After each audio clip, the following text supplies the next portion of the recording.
Bismillahirrohmanirrohim. Assalamualaikum warahmatullahi wabarakatuh. Salam jumpa kembali dengan channel Dunia Fana News.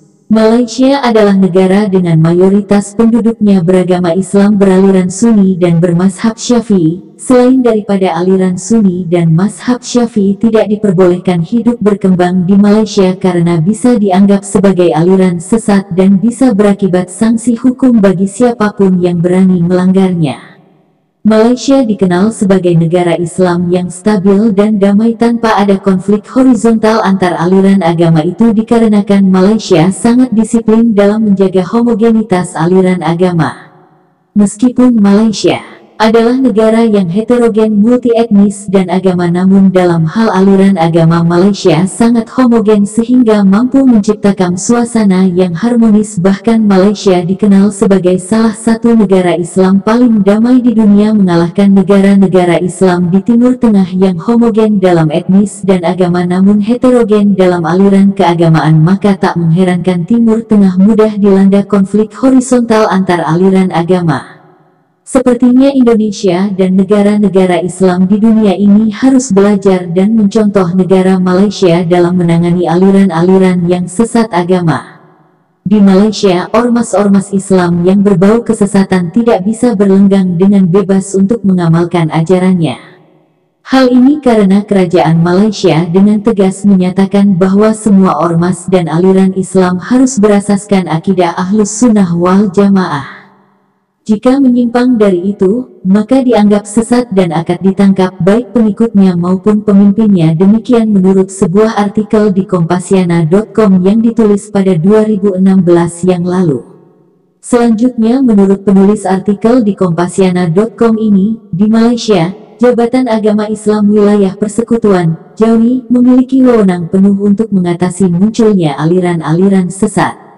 JAWI berhak menangkap mana-mana kelompok yang dianggap menyimpang dari akidah yang dipakai di negara tersebut. Jadi untuk mengeksekusi JAWI tidak perlu menunggu pihak kepolisian. Begitu juga razia yang dilakukan bagi tempat-tempat hiburan yang berbau maksiat seperti pusat perjudian, pelacuran dan hotel-hotel yang sering digunakan sebagai tempat mesum.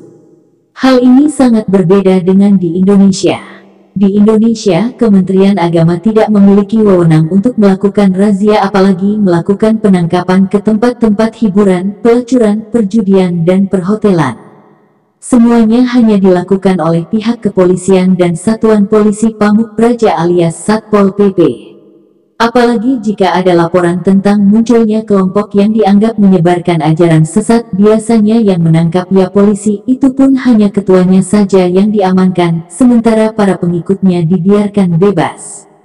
Pengikut-pengikut inilah yang kemudian hari akan menimbulkan masalah baru. Selain itu, setiap masjid yang ada di Malaysia berada di bawah kendali JAWI. Semua pengurus takmir, imam, khotib, dan bilal untuk sholat Jumat harus bertauliha, artinya orang tersebut sudah lulus mengikuti pelatihan standarisasi menjadi takmir masjid dan imam. Sehingga tidak ada satupun masjid di Malaysia yang digunakan sebagai pusat tempat penyebaran aliran sesat. Hal ini berbeda dengan di Indonesia. Jumlah masjid yang sangat banyak dan tidak adanya standarisasi kepengurusan masjid menyebabkan negara tidak bisa mengendalikan pergerakan dan aktivitas yang dilakukan oleh masjid. Bahkan di daerah-daerah pedesaan ada masjid yang tidak memiliki struktur kepengurusan yang jelas. Hal ini yang mengakibatkan banyak masjid yang diambil alih oleh kelompok-kelompok garis keras yang ajarannya banyak yang menyimpang. Di samping itu, di Indonesia tidak ada standarisasi khutbah yang dibacakan oleh khotib ketika sholat Jumat. Akibatnya isi khutbah yang disampaikan bisa saja melenceng dari ajaran-ajaran Islam yang sebenarnya. Untuk mengurangi tumbuhnya aliran-aliran sesat, setidaknya Indonesia harus mau berbenah diri dan harus memberikan kuasa yang penuh terhadap Kementerian Agama yang dalam hal ini sangat berkompeten untuk mengatasi dan mengambil tindakan terhadap ormas-ormas Islam yang ilegal dan aliran-aliran sesat di seluruh pelosok Indonesia. Demikian info dari channel Dunia Fana News. Terima kasih atas perhatian Anda. Wassalamualaikum warahmatullahi wabarakatuh.